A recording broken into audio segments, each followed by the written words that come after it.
drag racing superstars are here on the final day of the Winter National drag races at Pomona, California, including funny car favorite Don Perdum, who heads for the line with comeback in his eyes after a poor season last year. Waiting to go, the green, and they're off. But 2,200 bulky horsepower sends him almost into the fence. And to use drag racing parlance, Perdum is put on the trailer and will have to wait for another day to make the final. And another former world champion, Shirley Muldowney, takes on Dave Uyehara in her quest for renewed supremacy in a man's world. Waiting for the go. Down the line, Uyehara battles, and Shirley makes the semifinals. We'll see her there in this year's first major drag race, the Winter Nationals from Pomona, California. And we'll see it all today on ABC's Wide World of Sports. 50 miles east of Los Angeles is the largest county fairgrounds in the country. But for 5 days in February, it's Mecca for drag racing fans. 60,000 strong, they come to the Winter National Drag. Hello, everyone. I'm Chris Economaki. Behind the main grandstands here at Pomona, they reflect one of the major points of interest that drag racing holds for spectators. For only in drag racing can a fan get up whenever he wants, walk out of the stands and into the pit area. In today's case, a 200-acre one that amounts to an exotic car show and an automotive bazaar. And once in the vast pit and staging area, the fan can eyeball the competing cars, the crews, the drivers, the girls, have a beer, get an autograph, think about perhaps buying a car. For it is this openness that has helped make drag racing one of the most popular forms of motorsports in the country, with an annual spectator turnout of 5 million. And they're all here for the 20th anniversary running of the National Hot Rod Association's Winter Nationals, with $410,000 in prizes at stake and over 600 entrants seeking fame and glory as they try to make time stand still. Of the many categories and classes in drag racing, there are 3 that command the most interest. Top Fuel, the most exotic of the dragsters, alcohol burning, supercharged, 2,200 horsepower, down the quarter mile and faster than 6 seconds, topping out at 250 miles an hour. Next in line is the Funny Car, perhaps the most dangerous of all forms of drag racing, where the driver sits inside a plastic body, the engine in front of him. If it blows up, he's in serious trouble. Not quite as fast as the Top Fueler. And then, closest to what one might find in the family garage is the Pro Stocker here. Surprisingly enough, the most expensive of all 3. Some of these cost as much as $60,000 to field. The cheapest one of the 3, $40,000. And attention now shifts to the starting line for the quarterfinals in funny cars, pitting Kenny Bernstein of Louisiana in the far lane, Ron Harris of Pennsylvania on the near side, as they come up in the staging area to toe the line. 2,200 horsepower under the hoods of these plastic body cars. There's the staging lights. It goes from yellow to green. There's no warning. Alertness and the start is the key to success in drag racing, many will tell you. And they're off. Bernstein in the far side takes, and Harris's car explodes. His windshield is broken. His supercharger went off. Bernstein goes on to win. A tough break for the Pennsylvanian. Let's have another look. Here he comes down the line. There's the flame. The supercharger goes way up. These cars are built for safety, and so is the gear the drivers wear. We suspect he's okay, but we'll be back in 1 minute to check. We spoke earlier of the dangers of funny car racing, and that spectacular explosion of Roy Harris's car bears it out. The car is back in the pits now. Let's have a look at the damage. Between this and the engine itself was a supercharger before a 150-mile-an-hour backfire we saw going down the track. Now let's take a look at what a full-size supercharger looks like. Here's one here. The bottom part weighs 70 pounds. After the explosion, all that was left on this car was this part of the supercharger. From here forward, gone like shrapnel from a hand grenade down the drag strip. Now let's have a word with the driver, Roy Harris, a 15-year veteran. Roy, that ever happened to you before? No, that's the first time we ever had a blower explosion. What was it like at the wheel when it went off? Well, it was a loud explosion, and you know, I knew it was very disappointing. What about yourself? Did any of the pieces get to you? No, everything stayed outside of the car. It just blows it up and away. Okay, let's take a look at the windshield and hood area where the parts exploded. A dramatic testimony to the violence of the explosion in funny car racing. And a testimony to the safety. Look at that supercharger up in the air, bouncing down and braking on the track. A lucky man, Roy Harris. Now it's more quarterfinal funny car action. with Kosti Ivanov, a Bulgarian refugee who lives in Boston, against Gordy Bonin, a Canadian. Ivanov's car, the Boston Shaker. Bonin's machine, the Pacemaker, as they wait for the signal to fly. Up go the noses and down the track they go. It's a close race with Ivanov slightly ahead of Bonin, and Ivanov wins it at 234.98 miles an hour, but Bonin's car is not slowing down. The parachute hasn't opened, and he's headed for the fence. He's going towards Riverside. He's still moving through the snake fence and up against the outside fence. Bonin appears okay. He comes out of the car, a lucky man, and his parachute, for one reason or another, failed to open. Here it is again. Remember now, Ivanov is winning at 234.98 miles an hour. Bonin going about the same speed. The normal brakes won't stop the car going that fast. He throws it sideways. It goes through the netting and slams to a final stop against the fairground's outer fence. There it is. Our crew is down at the finish line with him. Are you okay? Yeah, I'm all right. What happened? What The parachute just failed to come out and got bouncing down here, went through the safety net.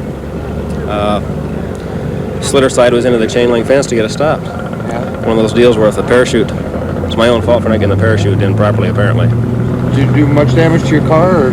Yeah, extensive. I mean, if we'd have won, we couldn't get it ready for next round, no way. Tough break for the Canadian. It's not an animal in a cage in a zoo, but it's Kenny Bernstein coming back to drag racing. He goes against Dale Coldy.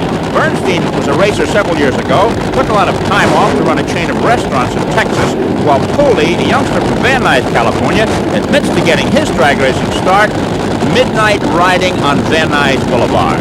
It's Coldy in the far lane, Bernstein in the near lane. As they come up, that's Buster Couch, the man with the soundproof ears, waiting to send them on their way. Waiting for the lights to flash.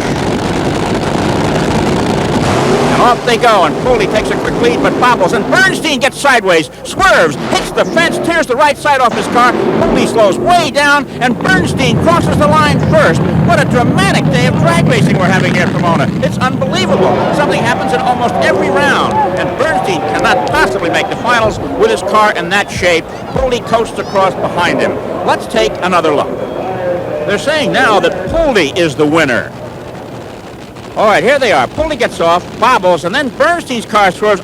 He crosses the line. That's an automatic disqualification. Hits the fence, tears the fiberwork off the side of his car, opens his parachute. We'll be back in 1 minute to talk with this ex-restaurateur. Despite the violence and speed of the Bernstein accident, the damage to his car was confined primarily to the fiberglass bodywork that shrouds this alcohol-burning car. He was a lucky man. Here he is now. No, it's probably too good. Kenny, it was wild to watch. What caused it? Well, the first thing that happened was the car shook violently, very hard. The tires shook, and when that happens, it's difficult to see what's going on inside the cockpit. And there's like 2 or 3 variations of shake. Most of the time they shake, and it's just enough you can go ahead and drive through it, and it doesn't bother you. But there's a violent shake, what I call violent, and that was a violent shake. The problem I did was I drove it a little too far in the shake, and she got a little out of control, and I should have probably lifted a little earlier, and that's the problem. You hit the fence, but yet you kept going. Did you see Coldy on the other side, know where he was? Well, that really wasn't the concern at the time. What I was trying to do was keep it off the guardrail. I saw the guardrail coming to me, and I thought if I just hit the throttle and it just bounce it right off the guardrail instead of going over. So I saw the guardrail coming, and I just hit the throttle, and I just a reaction, I guess, and it did. It put it right back out in the strip again, and then my foot got caught between the accelerator and down below, further down, and the throttle hung again open, and that wasn't intentional at all, but I was just kind of cramped up in there. But that's what took place. Well, you won the race, but then you were disqualified for crossing the line. Had the victory stood, would you have been able to make the final in the time allowed? Well, it's very hard to say. We hurt her up pretty good, but a lot of fiberglass can be fixed in a hurry, and we could have got some pieces together, and you never know. You can patch these things pretty quick. I know we would have tried. Okay, better luck next time, Kenny. Thank you, sir. Appreciate it. There have been a succession of disappointments here at Pomona. Don Purdom not making it, Kenny Bernstein out. But Don Big Daddy Garlitz did not go fast enough to make the 16 finalists. And the drag racing pioneer from Sefner, Florida, has taken his new machine on home. A big disappointment to the many fans here. And now we move to the Top Fuel semifinals with Connie Kalitta coming up against Richie Tharp. Kalitta is part of a big story here. He's a former crew chief for Shirley Muldowney. Came back to racing after they split up. Tharp, incidentally, is a gold dealer. And, of course, he's in the news now with gold being so much on the financial pages. They're staged and they're ready. Top Fuel semifinals. Will Kalitta go to the final or will Tharp go? Part of a big story. Shirley Muldowney is in the other semifinal, and these two former partners may very well meet. 4 lights go, and off they are. Tharp swerves a little bit, and Kalitta takes the bounty hunter down the line. He crosses at 238.09 miles an hour, under 6 seconds with a 5.989 clocking. And so, Shirley Muldowney's former crew chief makes it to the finals. And coming to the line now is the first lady of drag racing, Shirley Muldowney herself. Watch those rear tires grow as she does the burnout. This is necessary to clean the tires of any gravel and sand they may have picked up coming to the line. There they are. It's a great dramatic aside to the sport of drag racing.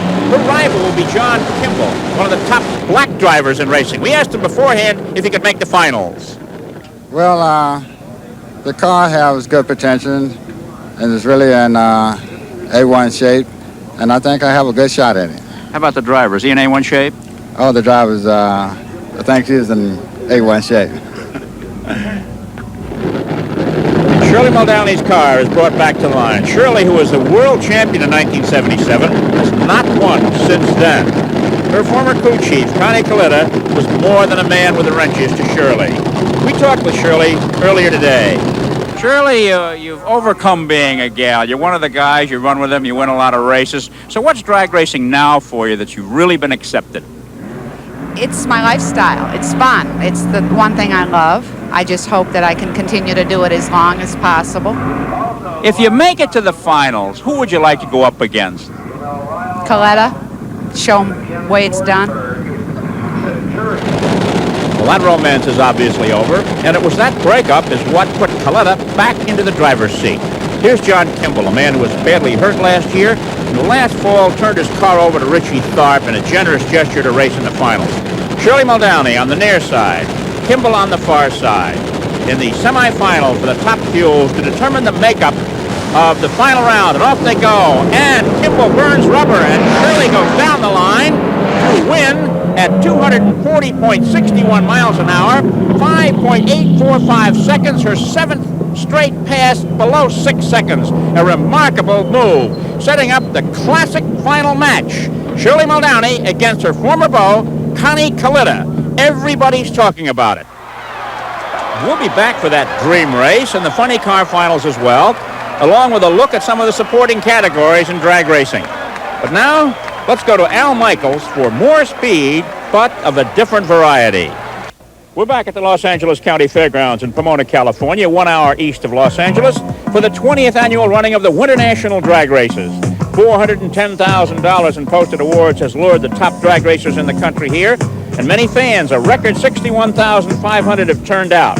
In the 4 days leading up to this final day, many exciting incidents have taken place. Here, on the right, Billy Meyer, one of the nation's top funny car drivers, had his trouble. His car exploded. Parts went every which way. But the youngster, only 25 years old, who's been dragging 10 years, got out, fixed his car, and came back to race later. Then Brian Raines had his problems as his engine exploded, sending parts flying every which way. And then Howard Hayden, a dramatic explosion, escaped injury when his top fueler had trouble. So it's been expensive for those who have had to make repairs, but for those who buy fuel, the costs are skyrocketing.